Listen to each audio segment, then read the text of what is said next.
Почитуван колега, благодарам на репликата и еве конкретно. Во членот 112 во ставот 3 вели одлуките на Уставниот суд се конечни и извршни. Ова е многу децидна одлука за која што расправаме. Зошто? Бидејќи во колуарите околу вас многу наголемо се зборува за одредени укинувања, односно одредени поништувања на одредени одредби од соодветните позитивни законски прописи. Почитуван колега, моќта на Уставниот суд е толку голема што секој наш акт овде може да го стави на тест дали истиот е противзаконски и противуставен, односно да биде укинат или поништен.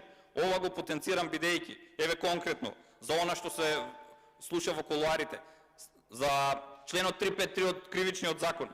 Сакаат истиот да го укинат, а не да го поништат. Ова се две терминологии, односно два правни институти кои што многу зборуваат за тоа што сакаат.